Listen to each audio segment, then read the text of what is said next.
There's a kind of woman the world keeps getting wrong. Not because she's hard to read, because she's too easy to dismiss. She doesn't fill the room when she walks in. Doesn't need to. She finds the corner, opens a book, lets the noise happen around her like weather. She's already survived. They see quiet and think soft. They see still and think empty. They see a woman sitting alone and think easy. That's the last mistake they make. Because some people aren't quiet because they're afraid. They're quiet because they've already calculated the distance between your confidence and your ability to back it up. They've already seen how this ends. They're just waiting, patient as deep water, for you to take the first step in. This is the story of a woman who let them swing, who let them laugh, who let them believe that they had won. And then, with no anger, no performance, no wasted motion, showed them exactly what silence had been holding. The church smelled like candles and wet wool, and Lena Hartwell stood in the third pew from the front, still hands folded, eyes dry, not because she wasn't broken, because she had learned a long time ago that broken is a private thing. You don't put it on the table for people to poke at. You carry it. You carry it the same way you carry everything else, quickly, completely, without asking anyone to notice the weight. The coffin was dark wood. Simus would have hated anything fancy. He was an engineer. He believed in things that worked. Practical, honest, load-bearing, which was funny, because the most load-bearing thing in his life was a woman in a Navy uniform who couldn't cook a real meal to save herself, and once drove them 4 hours in the wrong direction because she refused to admit the GPS was right. He had loved her anyway, loudly, specifically, in the particular way that very few people ever get loved. Like someone had studied exactly who you were and decided, yes, this one. I'm keeping this one. The minister was saying something about peace, about reunion, about the Lord's house having many rooms. Lena was thinking about the drive home, whether she needed to call the base, whether the paperwork for her next rotation was already waiting on her desk. Seth, stop. She made herself stop. Herself look at the coffin, at the flowers. White.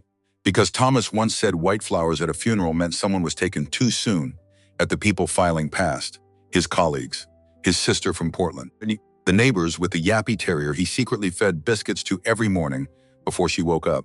She hadn't known about the biscuits until the neighbor told her, standing right here, in this church, 20 minutes ago, and that right there, it was the one that almost cracked her. Not the coffin, not the white flowers, the biscuits, because it meant there were still things about him she didn't know, and now she was never going to. The inventory was closed. Final. New information coming. She pressed her thumb into her palm, hard, just enough breathed in through her nose, held it, let it out slow. The minister kept talking. Lena kept standing. 48 hours later, she was back on base. Nobody asked where she'd been. That wasn't cruelty, that was the military. You show up. You do the work. Your grief is your own business, which suited Lena Hartwell just fine, because she had been operating on that principle since she was 19 years old and decided that the ocean was less complicated than people. She had been wrong about that. Obviously, the ocean is extremely complicated. It doesn't pretend otherwise, which counts for a lot. She filed three reports that first day back, attended 2 briefings, reviewed a gear inspection log that had been sitting unattended in her inbox for 4 days. She was very busy, very busy, because if she stopped being busy, if she sat still long enough, the biscuits would come back. And the way he used to say her name, not Commander, not ma'am, just Lena, 2 syllables, the whole world in 2 syllables, so buzzy. She stayed busy for 3 months. And then one evening, sitting in her office at 11 at night, staring at a maintenance report that had nothing wrong with it, she stopped. She looked at the report. She looked at the wall, looked at the photo on her desk, Thomas in a yellow raincoat, Cape Cod, 2019, lawing at something she'd said, and she pulled up the internal transfer request system, and she typed, trekking reassignment, stateside, non-combat rotation. She stared at what she'd written for a long time. Her whole career, she had gone toward the hard posting, the forward base, the deep water. Every time there was a door marked danger, she had walked through it like it owed her something. Katie, but Thomas was gone. And for the first time in 24 years of service, she wasn't sure what she was walking toward anymore.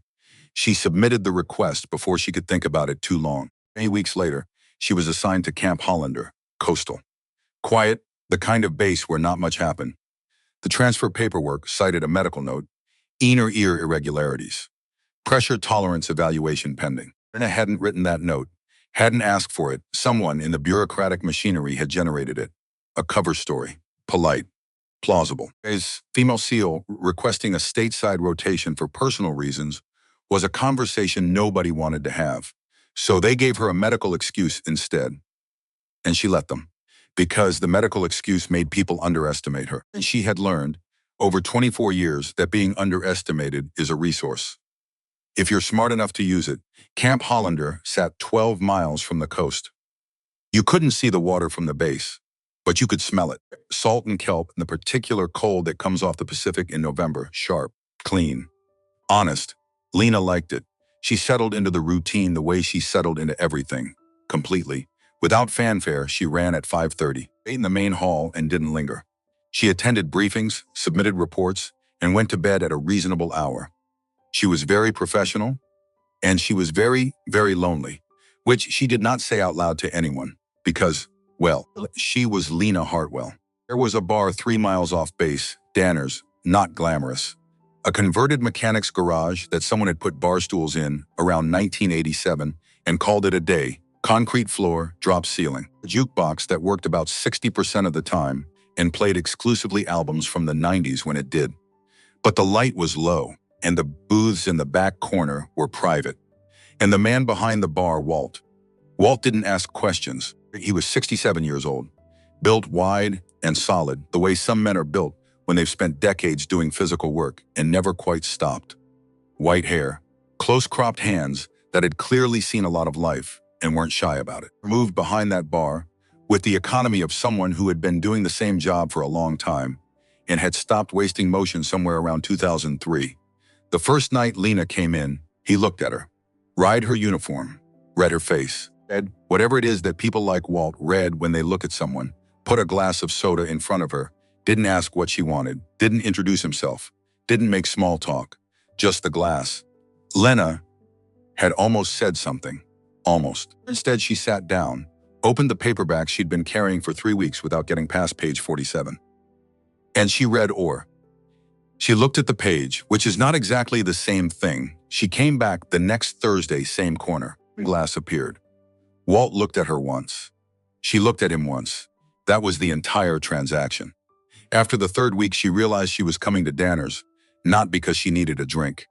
She didn't even drink. She was coming because the silence here was different from the silence in her quarters. In her quarters, the silence had Thomas's shape in it. At Danner's, it was just silence. Plain, uncomplicated Nalan bearing. She could breathe in that silence. Had been breathing in it for 2 months. The Friday night that everything changed started like every other Friday night. Lena walked in at 8:15. Walt looked up from whatever he was wiping down. She nodded. He nodded. She went to her corner. She sat. The bar was about half full. A few contractors at the high tops. 2 younger sailors playing pool without much conviction. A couple arguing quietly in the booth across the room. The kind of quiet argument that has clearly been going on for weeks and is really about something else entirely. Normal. Unremarkable. Exactly the kind of evening that asks nothing of you. The door opened. She didn't look up. She heard them, though. You could hear Brett Callum before you saw him. That was, Lena would reflect later, both his defining characteristic and his fundamental problem. He was 24 years old, built like someone who had been hitting the gym since he was 16 and wanted full credit for it. And he operated at a volume that suggested he had never once in his life sat quietly in a room and thought about anything.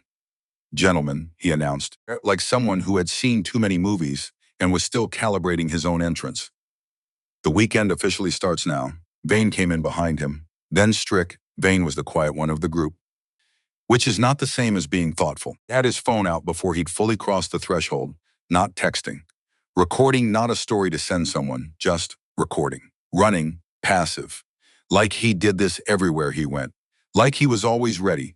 That, Lena thought, in the corner of her eye, still not looking up, is habit, not impulse. She turned the page. Elam dropped onto a bar stool with the specific energy of a man who believes he is the most interesting thing in whatever room he enters. He scanned the room, the contractors, the pool players, the arguing couple. And then the woman in the corner felt the scan land, didn't react. Hey, loud enough to carry. Who's the officer? One of his friends said something low. SEAL unit, Strick said. Diver.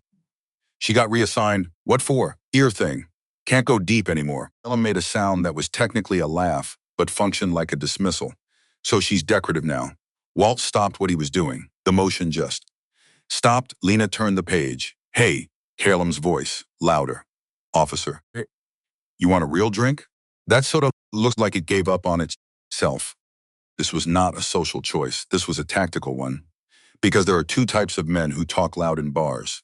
The kind who, when ignored, embarrassed and redirect elsewhere. And the kind who, when ignored, interpret silence as an invitation. She needed to know which kind Brett Callum was. He stood up. Okay, so that kind. He walked over. Not fast. The slow walk of someone who has never been told no in any context that mattered. He stopped beside her booth, looked down at her. You hard of hearing or just rude? Lena looked up from her book. This was the first time she looked directly at him. She didn't say anything yet. She just looked. The look wasn't aggressive. It wasn't nervous.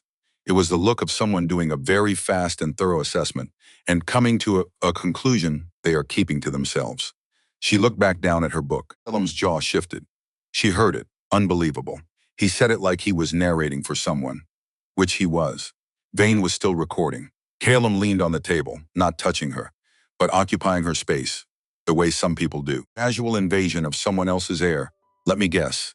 They give you a desk job and a bad attitude and call it a career. Walt moved toward the end of the bar. Lena turned another page. She wasn't reading, she was counting, cataloging. The distance between Callum and the table, the angle of his weight, how far Vane had moved. Whether Strick was the kind who jumped in or the kind who watched. This is what 20 years of field work does to a person. You stop experiencing situations. You start analyzing them. In real time, automatically, the way you breathe. Colleen reached out, picked up her glass, held it. The theatrical pause of someone who wants you to react, then set it back down hard, soda over the rim, over the table, over the edge of the booth. Some of it caught the side of her boot. She looked down at her boot, just once, then back at the page. Elam straightened. He looked at her for a moment, this woman in a faded fleece, reading a book, not even looking at him. And something in him, something young and defensive and fundamentally afraid of being irrelevant, made a decision. Raised his right hand, two fingers extended. He flicked her forehead, light like a dare, like something you do to a kid in 7th grade to see what they'll do. Then he pulled back and threw the punch. Not a full swing. A sharp lateral jab, open knuckles, aimed at her cheekbone. The kind of hit designed to humiliate rather than damage. The kind that says, look how easy this is. And Lena saw it coming. From the moment he raised his hand, she had read it. The angle of his elbow, the direction of his weight, the slight cock of his wrist. She knew exactly where his hand was going to land and at what speed. She could have moved, left or right, half a second less. She didn't. She let it hit. Is the thing that nobody in that bar understood. Not Callum, not Vane, not the pool players. She didn't let it hit because she was caught off guard. She let it hit because Vane was recording. Because a video of a Marine corporal being dropped by a female officer is just a bar fight. Complicated, muddied, his word against hers. But a video of a Marine corporal assaulting an unarmed woman sitting in a corner reading a book, that is a record. There's precedent. That is something you can take into a room with wood-paneled walls and say, watch this. The blow landed. Her head rocked sideways. She went down to one knee. The corner of the booth caught her shoulder. Gasps, genuine ones, even from Callum's own crew. The kind of silence that happens when something crosses a line. Everyone in the room silently agreed existed. Then, Lena rose, slow, steady. No hand on the table for balance, no wobble. Blood at the corner of her lip. She wiped it with her knuckle, the way you wipe away something minor, something inconvenient. A bit of weather. She looked at Walt, then at Vane, specifically at the phone, the recording. Then at Callum, you're all done here. No performance in it, no volume. Just words arranged in the order of fact. Callum laughed, the laugh of someone less certain than they sound. Yeah? You calling the bar police? Lena picked up her jacket, one arm, then the other, smoothed it down, picked up her book, walked out, past Walt, past the Marines, past the couple who had stopped arguing to stare, past the pool table. No limp, no hesitation.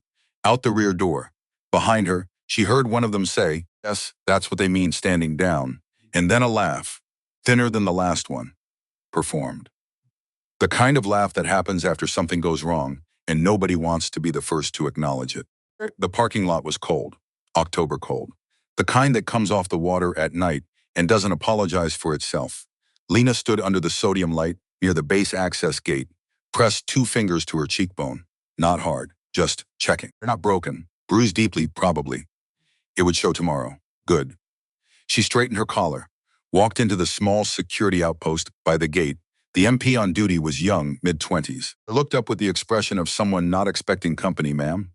"I'm reporting an off-base incident," Lena said. 3 active Marines. Minor assault. On camera. "I need it documented." He blinked. "Do you want to file a formal complaint?" She looked at her reflection in the small dark window above his desk. The bruise was already starting, a shadow under her cheekbone. "No," she said. "I want it documented." She gave him the names, badge numbers she'd memorized in the bar while she was supposedly reading. The time, the location, precise, correct, not a wasted word. He typed it all in, looked up, started to say something. Decided against it. "Yes, ma'am. It's documented. Thank you." She walked out, didn't look back, already thinking about the next step. In the Marine barracks. The video was 12 minutes old. Vane had uploaded it to the group thread before they'd even ordered another round. By the time they walked back on base, it had 17 views. By midnight, 43. Officer Cruz, SEAL unit, not Marine, was sitting on his footlocker when his bunkmate showed him the clip. He watched it once. Without expression, his bunkmate was laughing. The way people laugh at things on the internet before they've thought about them. Reflexive, performed. Cruz watched it again. She saw it, he said. "What?" She saw the punch coming. His bunkmate shrugged, so she froze.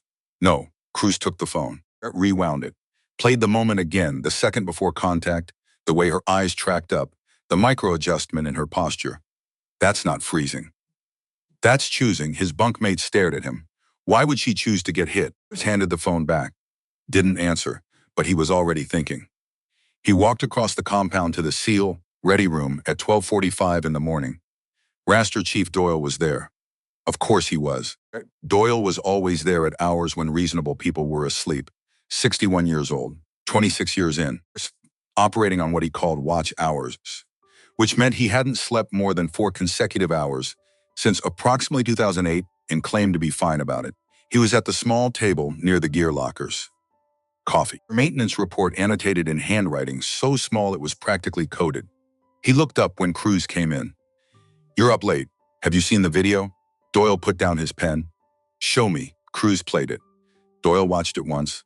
Play it again. He watched the moment of impact, the moment after, the way she rose, the way she wiped her lip, the way she looked directly at the camera before she walked out. He sat back. She looked at the camera. Cruz said, "Yes," not at Callum. At the camera, yes, so she knew it was recording. She knew from the moment they walked in. Doyle said, "Quay certain." Cruz sat down across from him. Then the punch. "Evidence," Doyle said. She let it land because it's evidence. Clean, unambiguous, on video. From his own crew, the ready room was very quiet. The fluorescent light buzzed faintly. "She is not a victim in that video," Doyle said. "She's a strategist." Cruz was quiet. Then, "So what happens next?" She files a report. Gets it documented. Yes, the video circulates sake. And then she waits for them to make the next mistake if they don't. Doyle picked up his pen. They will. Is right. But what matters right now is what Cruz found the following morning. He'd pulled the internal conduct reports for Callum's unit, not looking for anything specific, just looking. And what he found made him sit down, made him read it twice, then a third time, then print it, because he didn't want to look at it on a screen anymore. He walked to Doyle's office, put the pages on the desk. Doyle picked them up, read. His face didn't change, and stopped moving. The pen just stopped. Because in the 14 months since Callum's unit had been assigned to Camp Hollander, 4 women, 4 separate reports, submitted through proper channels, 4 different women, different ranks, different units, all describing incidents with the same cluster of names attached, the same pattern, the same escalation, the same basic dynamic. Loud, young, armed with the assumption that nobody would believe you. All 4 reports had been closed. Insufficient evidence, no corroborating witnesses. Behavior did not meet threshold for formal action. 4 women, 14 months. Sclode filed, forgotten. Doyle set the pages down. Looked at Cruz. You know about these? I don't know, Cruz said, but the way she was sitting in that bar, Doyle. The soda, the book. The same corner every week. He paused. What if she wasn't just going to Danner's to decompress? Doyle looked at the 4 reports. What if she was already building something before any of this started? The fluorescent light buzzed. Outside, the base was waking up. Boots on gravel, engine noise from the motor pool. Mechanical indifference of another day starting. Inside this room, 2 men, reading 4 pages, beginning to understand that the woman they thought they were watching was watching something else entirely. Something larger, something patient. 6, something that had been in motion longer than any of them had realized. Sarah drove back to base at 9:18. She parked, walked to her quarters, sat on the edge of her bed. The room was small. Government issue everything. 1 photo on the desk, Thomas in a yellow raincoat, Cape Cod. She looked at the photo for a long time. Then she reached into the drawer beside her bed, pulled out a notebook. Not military issue, just a plain spiral notebook, blue cover. The kind you get at a drugstore. She opened it to a page near the middle. There were dates, observations, a list of names. She added tonight's date, 3 new names. A note about the video, the MP report number. She closed the notebook, put it back in the drawer, lay down, stared at the ceiling. Outside, the base was quiet. The night shift running its routines, the ocean somewhere beyond the tree line doing what oceans do regardless of everything. She was very tired, not the tired that sleep fixes, the other kind that comes from doing the right thing in the wrong system, for a long time, in the same way, without result, but 4 reports, closed, with no video, no witnesses who came forward, no one willing to stand in a room and say, I saw it, was there. This is what happened. That was the missing piece. And now it was on Vane's phone, circulating a gift. Really, from a 24-year-old boy who thought he was recording a victory. Anna felt something shift in her chest. Not quite warmth, more like resolution. The way a compass needle settles. Click north. She opened her eyes. Tomorrow, there was work to do. Tonight she was going to sleep. And she was going to let herself be, for 8 hours, just a woman who missed her husband. Just that. Nothing else. There. The board went up at 06:45. Standard issue. White laminate, black marker. The kind of board that had been announcing the day's schedule at Camp Hollander since before half these recruits were born. Most mornings, nobody paid it much attention. But this particular morning, Brett Callum walked into the conditioning wing at 06:52, still carrying the loose confidence of a man who had spent the last 24 hours telling himself a story about how the previous evening had gone. He glanced at the board and stopped completely, like someone had cut the power. Poil 0700, Endurance and Water Rescue Circuit, lead instructor. Lieutenant Commander L. Hartwell, attendance mandatory. All physical cert candidates, mixed units. He read it twice, then a third time, as if the third time might produce a different result. Thing came up behind him. Ride the board, went very still. Strick came in after both of them, looked at their faces, looked at the board. Is that? Yes, Callum said.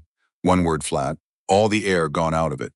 Admin officer walked past adjusting his clipboard and said, without looking up, Commander Hartwell holds Force Recon qualification from 22. 2 active dive commendations. If she says run, gentlemen, you run. He kept walking. The hallway held a very specific kind of quiet after that. This is fine, Callum told himself. It's just a training circuit. She's just an instructor. It's not. He looked at the board again. It was not fine. She was already there when they arrived. Full training gear, dive unit insignia on the shoulder, hair back, standing in front of the group with no clipboard, no whistle, nothing in her hands at all, just her. The bruise was still visible. Faint now, a shadow under her left cheekbone. She didn't reference it, didn't gesture to it, didn't use it. She just stood there looking at 43 recruits in the pale morning light of the training bay with the expression of someone who has done this 100 times and will do it 100 more and has no strong feelings about the number. Column fell into formation, did not look at her directly, which was, she noticed, a form of looking. A circuit is water rescue, she said, not loud, not soft. Just the right volume to reach the back of the room without effort. Weighted dummy. Base depth. Simulated current resistance. You will partner across unit lines. 1 Marine, SEAL candidate, objective, extract, recover, full transport deck. Under 3 minutes, pause. Failure to meet standard means you run it again. Murmurs, not quite protest. A low-grade vibration of people recalibrating their expectations for the next hour. Corporal Callum, he looked up. Couldn't help it. Pool 1. With Petyoff's strand, she was already moving to the next name. He was just a name on a list, which he was. He pulled his swim vest on, told himself this was nothing. Told himself she was nobody. The horn buzzed. He dove. 40 seconds in, everything went wrong. Not dramatically. That was the worst part. It went wrong the way things go wrong when you're not used to working with someone else's rhythm, small failures accumulating quietly, until the clock passes the cutoff and the dummy is still at the bottom, and there is nothing to do but surface. Callum grabbed for the dummy's shoulder harness. His partner had gone for the base weight simultaneously. They collided. Not hard, but enough. The dummy rotated, sank another foot by the time they wrestled it to the surface. 3 minutes 40. Way over, he grabbed early, Callum said. Not quite yelling. Not quite under control. That's not on me. Lena made a small notation on her clipboard. Rito, she said, same tone. Same volume. Nothing in her face, like his explanation, had entered the room and quietly ceased to exist. The second attempt was worse. The frustration had gotten into his muscles, made him faster where he needed to be slow. He surface shucked the clock. 4 minutes 2. He grabbed the pool edge, looked up at the ceiling, exhaled something that was structurally a word but emotionally a surrender. Stand down, her voice. From the pool deck. She was taking off her vest, setting it on the bench. Everyone out of the water. They climbed out. Dripping, confused, Anna walked to the edge of the pool and stepped in, fully clothed. Boots, pants, jacket, all of it, no preparation, no announcement, no performance. Just in the water closed over her, and the room went completely silent. You could hear the pool filter. You could hear people breathing. 15 seconds. 20. 30. She surfaced. One arm looped through the dummy's harness. One leg braced against the current from the tank turbines. She pivoted in the water, drove the dummy's weight upward, maneuvered it against the pool wall, and in a single controlled surge. The dummy was on the deck. She climbed out after it. 2 minutes, 11 seconds. She didn't announce the time. She didn't need to. Fisherman, the clock was right there. She stood, water running off everything, off her jacket, off her boots, off the ends of her hair. She looked at the group. That is the standard, she said. Not a demonstration, the standard. Which means it is achievable. Picked up her clipboard, reset. Next pair, Callum stood against the wall, arms crossed, water dripping from his own hair. You showing off? He said. The words came out before he'd finished to say them. She turned, looked at him. For the first time all morning, actually looked. No, she said. Just accurate. And she turned back to the clipboard, and the room felt smaller. Not because she'd said much, because what she hadn't said was doing all the work. The session ended at 9:15.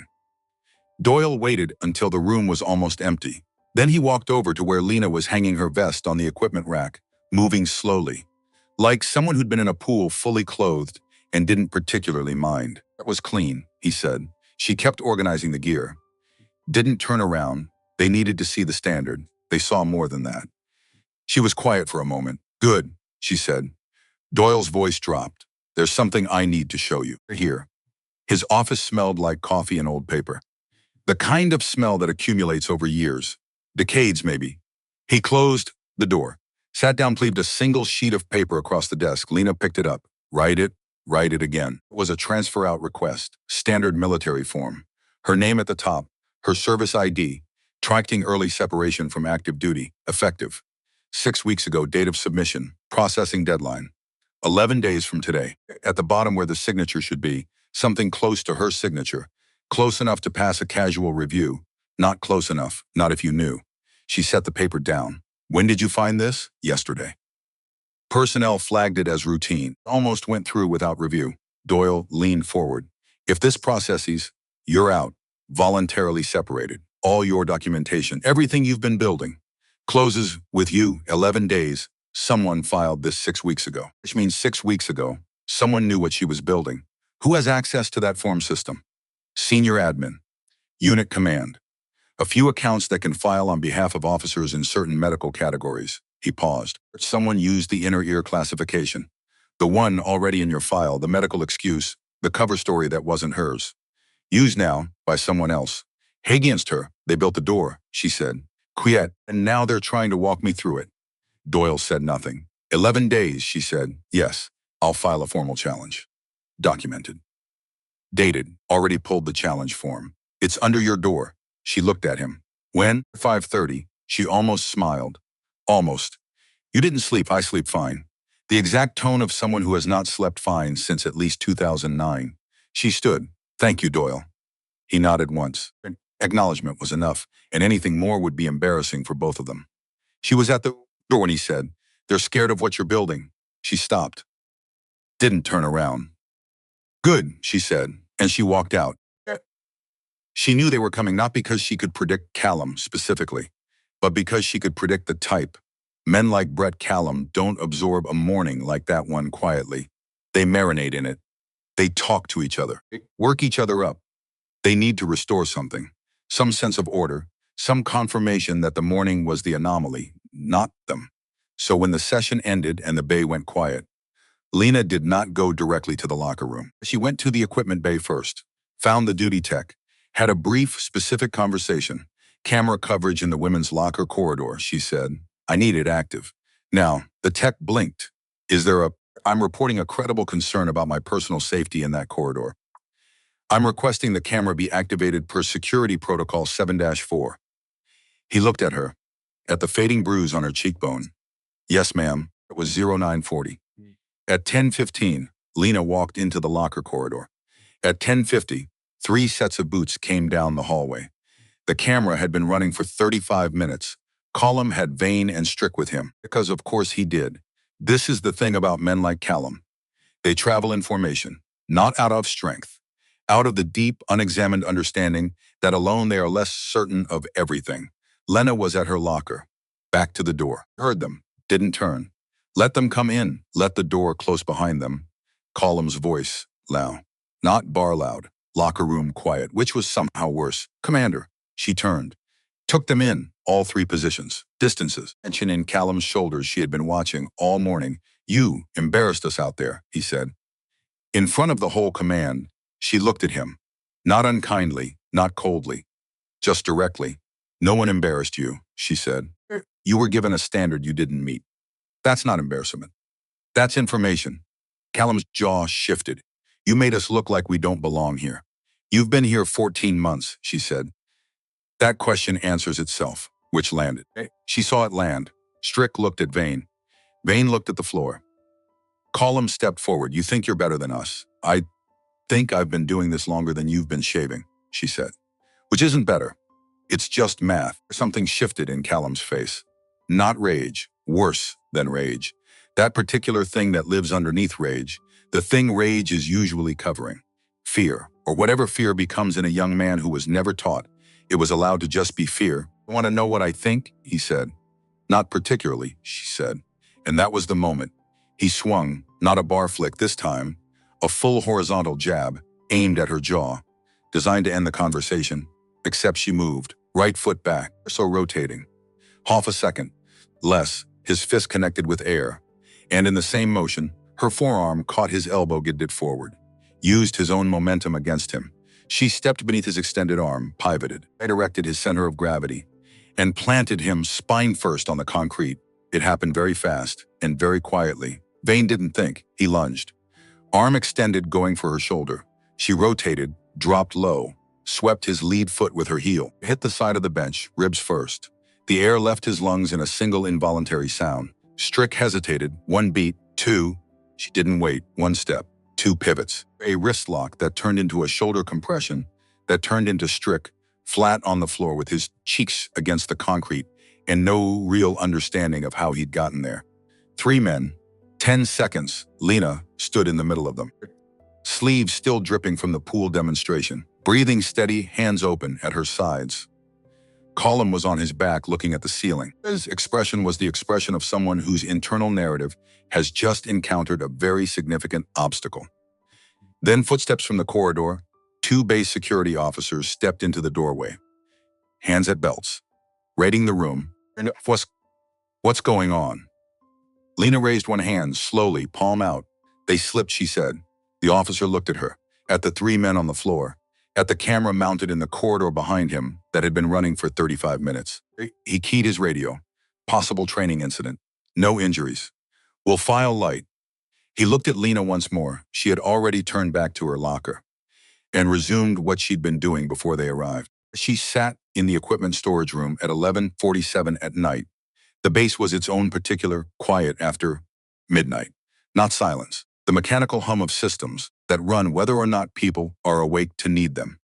Ventilation, the distant generator. A door somewhere down the corridor that didn't quite close right. She'd been sitting there for 20 minutes before she noticed she was sitting there. How does that even work? She thought. How do you end up somewhere without deciding to go? She was looking at her reflection in the dark glass of a supply cabinet, not on purpose. It was just there. And she was just there. She thought about Thomas. He used to make her tea, every time without asking, plain black, steeped too long by most standards. He didn't even drink tea himself, but he knew she did. He'd just make it and put it next to wherever she was working, without announcing it, without waiting for thanks. Just there. She had taken it for granted. Obviously, she had taken it for granted. You take things for granted when they are reliable. That's what reliable means. You don't understand what reliable meant until it stops, until you are in a storage room at midnight looking at your own face in a dark window. And the most complete sentence in your head is, he used to make me tea. She heard the door, didn't move. Doyle sat down next to her on the equipment crate. Didn't say anything for a while. Neither did she. The ventilation hummed. The door down the corridor didn't quite close. Eventually she said, I'm tired, Doyle. He didn't say, of course you are. Didn't say you've been through so much. None of the things that are technically true and somehow make everything worse. He said, I know, just that. She looked at her hands, not of the work. I'm not tired of that. She stopped. I'm tired of having to prove the work is mine. I know, he said again. I submitted clean reports, filed properly, followed every protocol for 3 years, and someone sat in an office and typed my name on a form designed to make me disappear. She paused.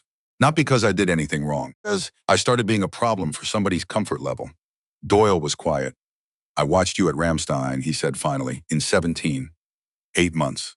You ran extractions like you'd been born doing it. No complaints. No requests for recognition. Just the work. She looked at the dark glass.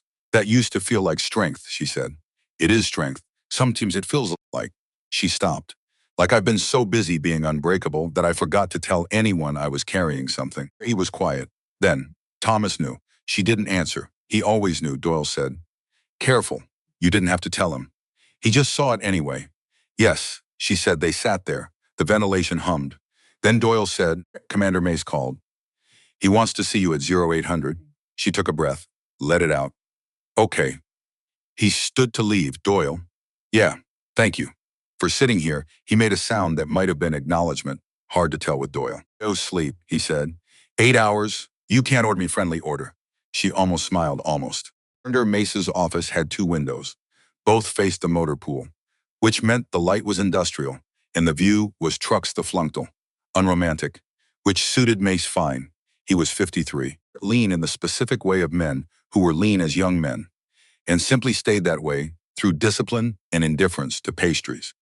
He had a way of looking at you that made you feel your file was playing in his head at low volume. And sat across from his desk at 0800. He looked at her for a moment, then put 2 things on the desk. First, the fake retirement form. She looked at it, didn't touch it. You've seen this, he said. Doyle showed me yesterday. We've traced the submission account, he paused. Senior Administrative Officer, Colonel Trent. Currently on leave, another pause. He will not be returning from that leave under the circumstances he imagined. She processed this, said nothing. Thing, Mace said. He put down a folder, thicker. She looked at it. He opened it. 4 names. 4 reports, dates spanning 14 months. We're reopening these, he said. She was quiet. All 4 were closed for insufficient evidence, he said, which was technically accurate at the time. No corroborating documentation from a neutral party. And now? She said. He looked at her for a moment. Someone submitted a package to the Inspector General's office 4 days ago. Before any of this came to my desk, he paused. Time-stamped audio from Danner's bar. 3 signed witness statements from regular patrons. A detailed account of the incident involving you, and a cover letter citing an unresolved pattern of conduct affecting women in service at this installation. She went very still. The submission came from a private party, Mace continued, not military affiliated. Currently, she looked at him. Currently, she repeated, previously served as JAG officer, 19 years. Separated 2011, she said nothing. Are you surprised? Mace asked. She thought about Walt, the way he moved behind his bar, the economy of it. Not the movements of a man who had spent his life pouring drinks, the way he'd had his phone out before she'd even cleared the parking lot that first night, the way he looked at her when she came in, ride her uniform, ride her face, and put down a glass without asking a single question. Like he already understood exactly what kind of person sat quietly in a corner and asked for nothing, because he was one of them. No, she said. He didn't tell you, Mace said. Didn't have to. Mace held her gaze a moment. The IG submission is under active review. The retirement form is being invalidated. Colonel Trent will face a conduct board. He paused. Callum and his associates will have a formal hearing. Evidence from both incidents has been secured. The locker room footage, she said, secured and verified. Chain of custody intact. His voice was neutral, professional. And underneath it, something that wasn't quite approval but was in the neighborhood of it. The timestamp on your security request predates the incident by 35 minutes. Correct. You notified security of a credible safety concern. Correct. Before anything happened. Correct. He looked at her. A long moment. I've been in command positions for 17 years, he said. I have rarely seen anyone manage a situation with this degree of... He chose the word carefully. Architecture. She didn't say anything. Any morning, he said. JAG conference room. 0900. You'll be called to testify. I'll be ready. She stood. He said, the 4 women in that folder. They're being contacted. Given the opportunity to reopen their cases with proper representation, she stopped her hand on the back of the chair. Thank you, she said. And she meant it in a way that had nothing to do with the rest of it. Not the hearing, not Callum, not Trent. Just 4 women, 14 months, closed files. Now open, she walked out. Conference room 3A had no windows, no natural light, no view. Just 4 walls, a mounted screen. A long steel table that had absorbed a great deal of difficult silence over the years and showed no signs of being troubled by more of it. At 0859, the door opened. Brett Callum walked in first, full dress uniform, pressed correct. Every detail regulation. He sat down, didn't look around the room. Vane came in after him, then Strick, they sat in a line. Hers back.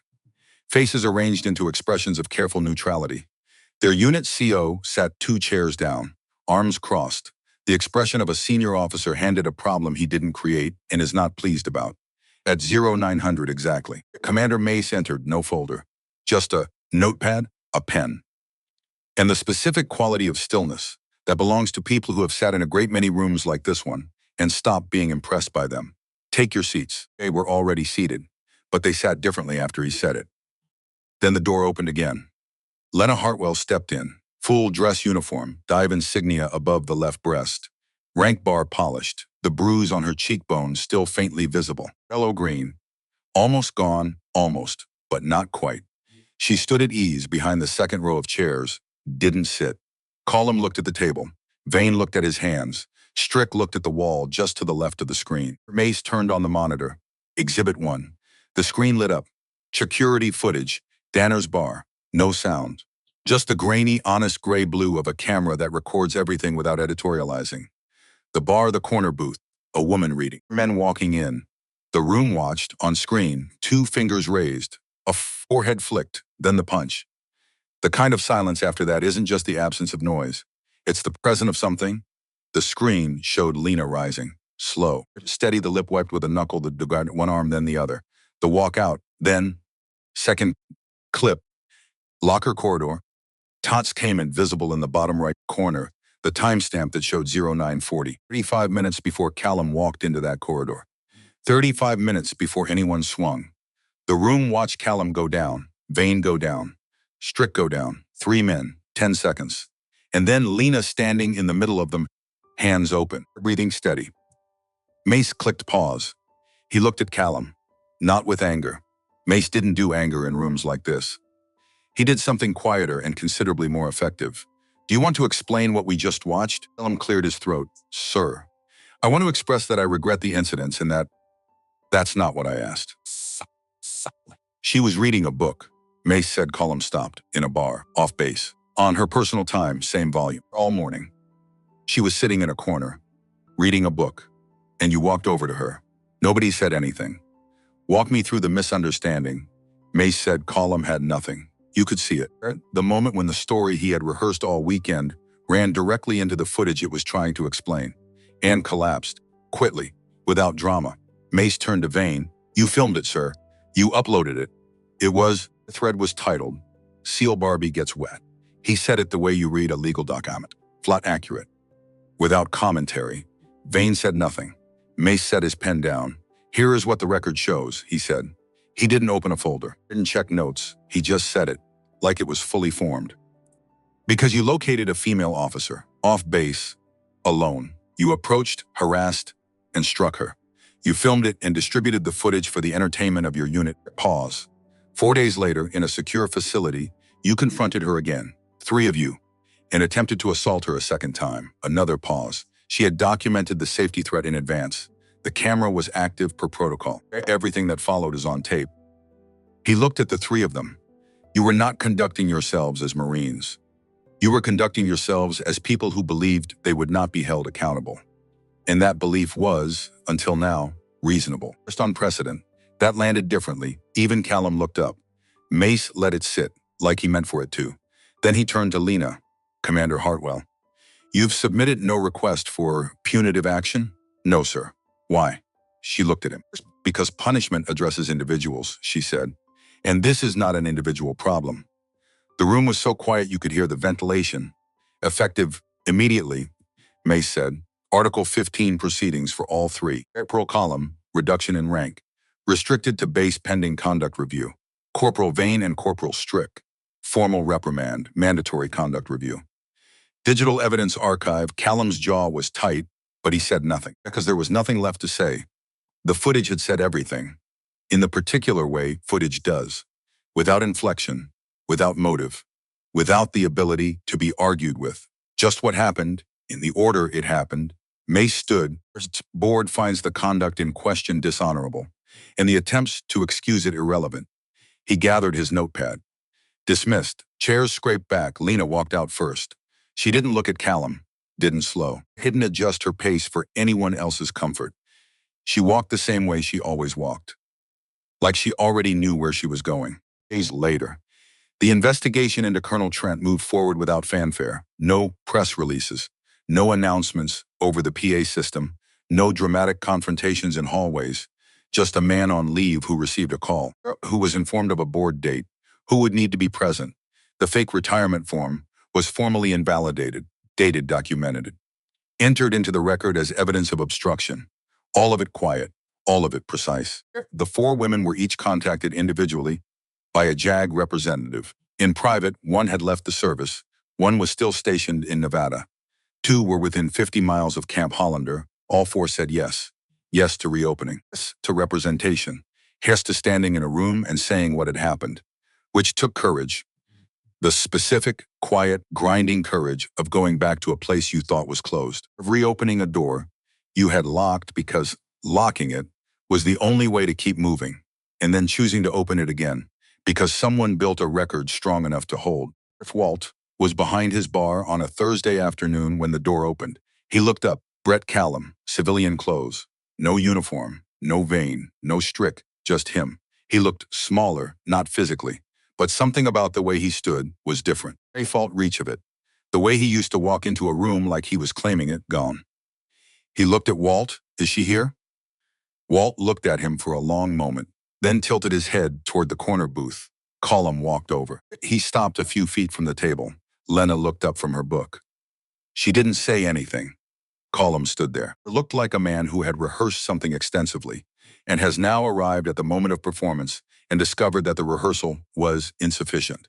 He opened his mouth, started to say something. Stopped, tried again. Had a whole thing prepared, he said. It sounded better in my head. She waited. He exhaled.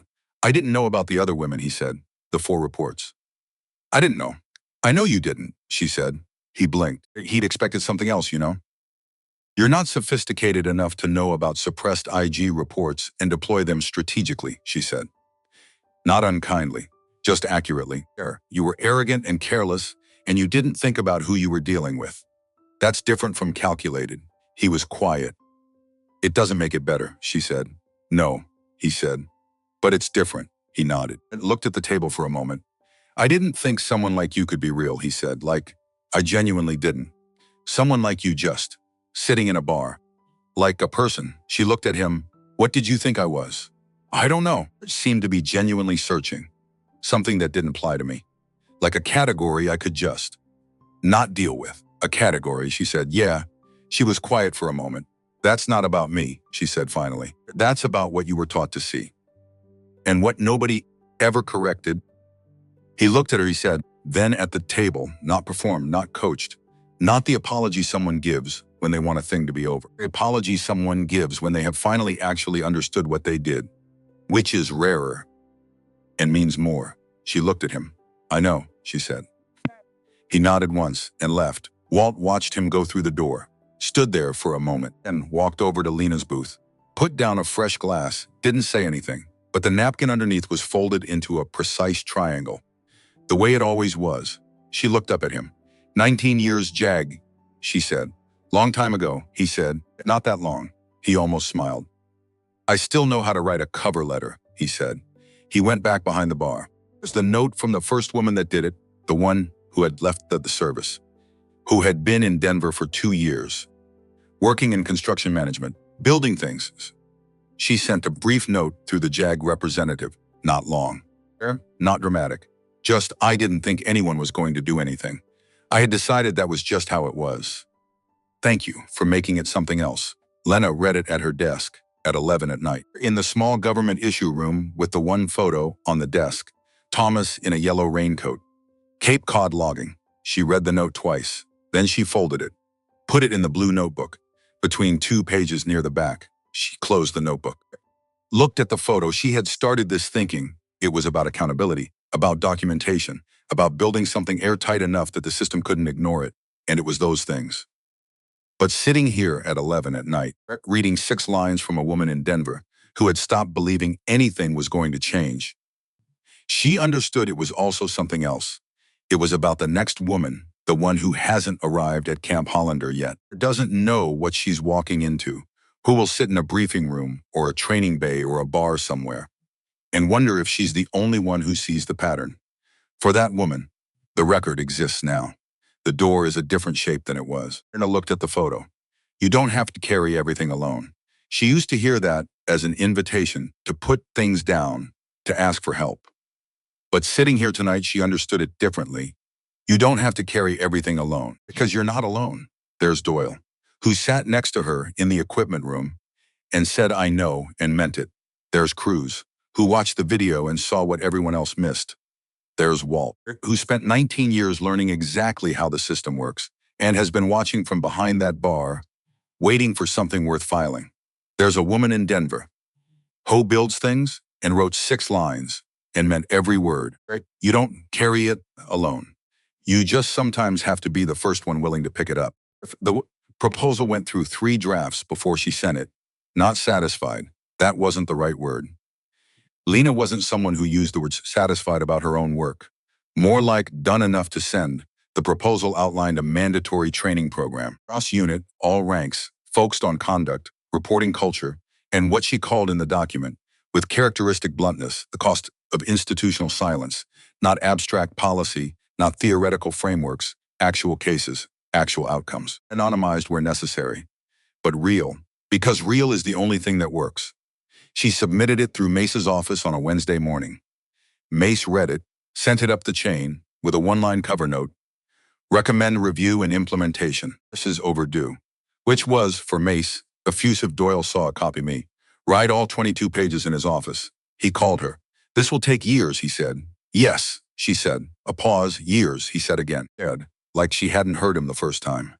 The ones that last usually do, she said. Another pause. Thomas would have read every word, Doyle said. She was quiet for a moment. He would have, she said, and asked me why I used the word implementation when I clearly meant change. Doyle made the sound he made when something was funny and he didn't want to encourage it.